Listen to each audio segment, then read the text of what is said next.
Hey Waffle Gang, I do hope you are well. My name is Mark and today we're checking out some Today I Effed Up crossed with relationships. And if you do love a Reddit story, why not consider hitting a like, the subscribe, and maybe that notification bell too. And let's get in to today's first story. Now today's first story comes from a deleted user. It's titled Today I Effed Up by letting my family back into my life. Unaware I had won the lottery years prior. So, backstory. I, 36 male, am the youngest of 5 children. Boy, girl, boy, girl, boy. And we grew up in absolute poverty. Mum loved having kids, but she didn't work and Dad didn't make enough to support everyone. Poor enough that I remember as an 11 or 12-year-old receiving a single plastic slinky and being absolutely thrilled I got anything. Growing up with that kind of family was rough. Parents got divorced and Dad lived locally but didn't really do much to try to be a dad. Just support financially when legally necessary, and he let it slip once to me that he never wanted any kids. He just loved my mum and she wanted kids, so he went along with it. Obviously, with this kind of dynamic and the absolute lack of resources, home life wasn't great prior to the divorce. I was helping fix drywall at like 5 years old because we could only afford to live in a crummy rundown houses. I remember stripping paint with a steamer and putty knife at about 6 or 7 and only learned recently the house had lead paint. Oldest siblings did even more housework and probably inhaled a bunch of lead dust and toxic substances. Couple that with emotional abuse of our parents and they didn't grow up to be good people. My oldest brother had anger issues and got kicked out of college for fighting people. He also got arrested a few times for stuff involving theft or violence. Oldest sister struggled with substance abuse, got arrested a few times, and ended up involuntarily committed for 72 hours once. She's doing a lot better nowadays, but still an unpleasant person. Next brother went on just to be an employee at a large chain store where I think he might be a manager now. All 3 still live in the impoverished town we grew up in. My next sister and I are close enough in age that we are very similar. Both joined the military to escape the poverty trap of our hometown. I joined the army and she went Navy, even at about the same time. While in the service, we both pieced together a bunch of things about our siblings and parents that made everything clear. It was like we both had half of a connect the dots puzzle that made no sense. And when put together, the outcome was a big sign that everyone in this family is awful. She confronted them about it after her contact ended and kind of got dragged into the drama all over again. She moved to a city near the hometown, about 1 hour away, and started working there right away. I cut everyone else out of my life. I hadn't spoken to most of them in years, and the others are cursory and obligatory in nature. After my contract ended, I started college using the GI Bill, which not only paid for my tuition but also paid a monthly house and stipend so I can focus on school. My family fucking hated that I was basically getting free school to them. Couldn't explain that it meant giving up 4 years of my life for active duty, and I have to drill every month in the reserves, and part of my body is permanently wrecked.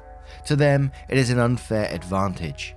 While in school, I had a habit of buying a lottery ticket every month when the GI Bill hit my account. I was borderline superstitious as I never had any notion of winning because I remember a statistic once that said men in California have a higher chance of actually being Brad Pitt than winning the lottery. My final semester, I won. I didn't win fuck you money by any means. I won the type of money where you could pay cash for a 3-bedroom, 2-bath house with 0.36 acres in a county where house prices were below the national average and then have nothing left. Yes, it's specific because that's what I did. I never told any family, including my cool older sister, because as much as I love her, she would almost be obligated to tell the rest of them. The purchase of that home happened when I was 25, so 11 years ago. Since then, I got married and had a kid and have an all-around nice and pleasant life. About a year ago, oldest sister was going to be near where I lived, several time zones away from family, for work, and she wanted to visit me so she could meet my daughter and catch up. Against better judgment, I agreed because my wife wanted to know more about my family who she had never met. So sister was staying with us for 3 days before she had to go do her work stuff and spent the whole time just reminiscing and catching up. At one point during dinner on the second night, she asked about what my mortgage must be like, since she has paid $900 in rent for something smaller with no yard. My wife scoffed briefly, unaware that my family didn't know of my financial windfall. Sister though, a troubled individual, is no dummy and picked up on that. Her tone shifted from casual to serious and asked, "What does that mean?" I'm not great at lying, improv, or doing anything without excess planning. I sat stupefied while trying to figure out what to say before my wife said, well, he used his winnings to just buy the house. Thus setting off a chain reaction of questions that culminated with sister finding out I made 6 digits for free while attending college for free and getting rent paid while not doing any fucking work. She was absolutely livid and left for a hotel. About 2 hours later, the phone calls began from every member of my family accusing me of cutting them off so I wouldn't have to share this gift from God. The sister I got along with even got angry at me for keeping it a secret, but she understood that it would have put her in a bad position of lying to family. My phone, email, and wife's phone began blowing up for the next week while family tried to get money from me, not understanding there wasn't any left. They kept saying that they're about to file for bankruptcy because of debt and I could save the family, but I'm just being selfish. After a week, lawyers got involved because my family started threatening to sue me for damages for everything wrong in our family. They eventually did file. Every single thing that could even remotely justify going to small claims court or a full lawsuit was brought up. They even added up an estimated amount of gas money I borrowed since starting to drive at 16, with verbal agreements to pay you back later, taking into account inflation and current gas prices. Everything together they asked for would have just been short of buying another house in cash. I'm able to post this now because I was able to get about 90% of it dropped for being absolutely ridiculous and showing that a lot of their claims occurred during the time I had no contact with them. Thank you phone and email records. The remaining 10% of what they wanted was stuff that happened when I was 17 or 18, like denting one of their cars or injuring them when I threw an empty beer bottle during a fight and leaving a permanent scar where the glass cut them. After lawyer and court fees plus paying damages, I lost a bit more than $10,000 to family. The stress from the legal battle affected me at work, and when it got out I was being sued by family after winning a lottery, all my co-workers began asking for help financially. It got bad enough, people coming to my home at night, that I had to request a transfer to a different branch where nobody knew me. Now I'm having to sell the home I bought, where my daughter was growing up in, and move to a more expensive city where the other branch is. All because I let my family back into my life. Moral of the story, don't let family back in. And there was a couple of little additional comments where OP replied to people. It started off with Storms and Rainbow, who said, "So why didn't you tell your wife not to say anything so that would not have gotten out? What is the relationship with your wife now? Is the family, including your sister, completely and permanently cut off now?" OP replied saying, "I did prep my wife, and that's a big part of where I fucked up. We didn't live in a mansion, just a nice house, and we still had to pay property taxes, so it wasn't like we lived completely free of bills. So the knowledge of not paying mortgage isn't always on my mind. Like, it's easier to see when something is there than to see that something isn't there. Since there wasn't any money left over, the only difference in my life and my sister's was that I didn't pay rent/mortgage. I just hadn't thought about telling my wife. Our relationship is still solid, strained due to the circumstances, but not because of resentment or anything. Once we're settled again, it'll be fine. I couldn't reasonably be mad at her for not knowing what I didn't tell her. My cool sister is still in my life because she didn't sue. She was a character witness in my defense, stating that some of the actions family claims I did would have been well outside of what I'm capable of. She asked once if any money was left, and when I said no, she never asked about it again. Her job pays pretty well, so she isn't in debt. The Navy really helped set her up for a good career. Everyone else has a no contact order against them. They can't talk to me, my wife, or my daughter ever again. Parents tried to fight that, citing grandparental rights, but that was dismissed. They have one less grandchild now. Winbar86 says counter-sue for emotional and abusive damage, to which OP said lawyer brought that up and attempts were made. The state I grew up in has very specific laws regarding child abuse, specifically saying that actions had to be intentional or willfully negligent. Parents were able to explain that they had no knowledge of lead paint and that the conditions out of their control were what led to poverty and the bad home life. Any emotional and abusive damage received after I was 18 began when they found out I won money, because I left for the army and went no contact pretty much immediately. Their lawyer argued that a lawsuit demanding financial recoupment for the family and any conversations made prior to the suit being filed was not enough to constitute any sort of emotional damages. They didn't make any threats, and all they did was call me and my wife a lot. How I handled a lawsuit emotionally was out of their control. Regarding my work life, according to their lawyer, it was my fault my performance at work decreased and led to that other situation. And anything co-workers did had nothing to do with my family, since they didn't actively tell anyone to harass me. Overbaron says, I finally lost it at co-workers asking for help financially and coming to your house at night. What kind of people do that? To which Mad Piano replies saying, my granddad won a fairly decent prize in a local lottery. He was so chuffed he did the whole publicity photo shoot to receive the oversized check. It wasn't a massive amount of money, but it was a nice chunk. As soon as it went public, everyone asked for money. Not just people they knew. Every single charity started calling. It was the old times with landlines and printed phone books. Strangers wrote letters to them begging for money. It was awful. This was before the internet, so at least scammers weren't as common. But they ended up going on a long holiday to the Bahamas, and eventually it all died down. And I've heard some absolute horror stories about people winning the lottery, and when they did come out and they'd done the whole big check thing and people just bombard them with letters like literal full sacks of mail asking for money for certain situations, making up situations to get money out of them, family, disowning them because they won't share it out. And it really is, which it must be one of the worst things, is that just don't tell anyone if you win the lottery. And it must be so incredibly hard, because surely you'd love to share that news with your loved ones, but the risk of it just sounds insane how it can turn people like that.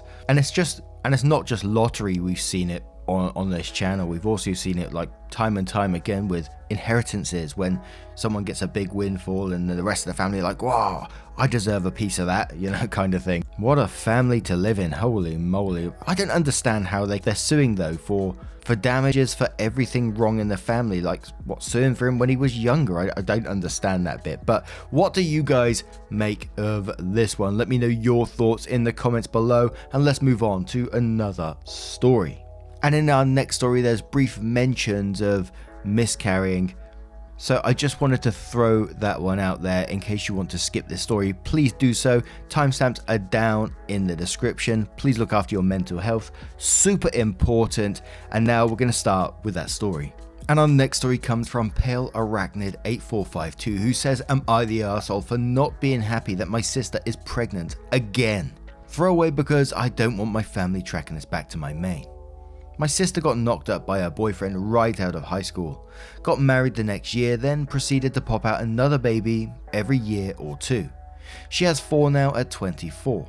She's a stay-at-home mum, and even though she was brilliant and could have gotten a free ride to a great university, since hers are the only grandkid, our parents fawn over her like she's the next coming of Christ. They gush over her every new tooth or haircut like it's some huge achievement. Problem is, her husband's business wasn't great even before COVID and is barely limping along now. Sister doesn't work and my parents have limited income. So guess who's constantly being told to lend them money for shit like school fees, car seat, car payment, new stroller, etc. They don't even ask. My mum just texts me, your sister needs this amount of money for the kids, and I'm supposed to cough up. If I complain, they accuse me of being jealous because I don't have a husband and family, even though I'm older. I'm only 26. So over Easter I notice my sister isn't drinking and I think, oh god, here we go again. Sure enough, she stands up and announces that she's been inseminated with yet another precious miracle. Everyone's gushing and I just try to stay quiet and out of the way. Later she asks me if everything's alright and I try to play it off, but she pushes, so I ask her if she and her husband could really afford another baby.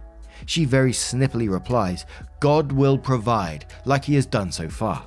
which really pisses me off. I yelled at no, actually God didn't provide for her babies, I did, and I wasn't going to give them any more handouts. It devolved into a big argument with everyone shouting at me, and basically I've been banned from my family unless I apologize. I haven't apologized. It's been radio silent except for one text from my mum saying that if my sister miscarries it's my fault for stressing her out. I asked if my sister was showing any symptoms, but no one will answer or tell me. I don't know. I don't think I'm the arsehole, but I don't want to be the reason she miscarries. Also, I think I might be the arsehole because secretly, I think it would be better if she did, even though I wouldn't say that to her. And we're going to start with friend Lily, who says, "You sound very resentful and degrading of your sister. I can understand why, but you're also part of the problem. You're 26. No one can make you give away your money. You are right that God is not providing for them. You are their ATM, but you don't have to be. Please set boundaries and work on your resentment so it doesn't eat you up inside. I'm sorry you have a selfish family, not the arsehole." To which she passed the beauty on says, "True, no one can make her, but she does get accused of possibly causing miscarriages if she doesn't. Opie is being financially abused. It's hard to leave abusers, especially when it's family that is supposed to love you. Often boundaries are ignored and no contact is the only true way to get away." Mom on the Coast says, "Everyone sucks here. Look, it's not okay that your family expects you to support your sister financially like this, but the way you talk about your sister and her kids in the post is gross. I get that you are frustrated and upset and that this isn't the life you would have chosen for her, but wishing that she miscarries her baby is a gross thing to say and I can't support that." Kiwi82 says, "Not the arsehole, and the next time your mum says, oh, your sister needs money and you need to give it to them, just say no. Sister said God will provide, so I'm giving him a turn." Forward Squirrel says, "Not the arsehole. You are not an arsehole or an ATM. You don't owe anyone an apology. But if you want to keep the peace, you could say something like, 'I'm sorry that I didn't react well to your news. It is your decision how to grow your family and live your life, and if you're happy then I am happy for you. But I want to make sure that you understand that I can no longer provide you with financial support. I feel like you have been taking advantage of my generosity. If the only way to get your forgiveness or to have a place in this family is to pay for it by supporting your children financially, then I guess we all need to take some time apart." Now I'm going to turn this one to you guys. What do you guys make of this situation? Let me know your thoughts in the comments below and let's move on to another story. A bit of a different one at the end here from Experiment525, who asks, "Am I the arsehole for not doing what my Airbnb host asked?" I'll try to make this short and to the point.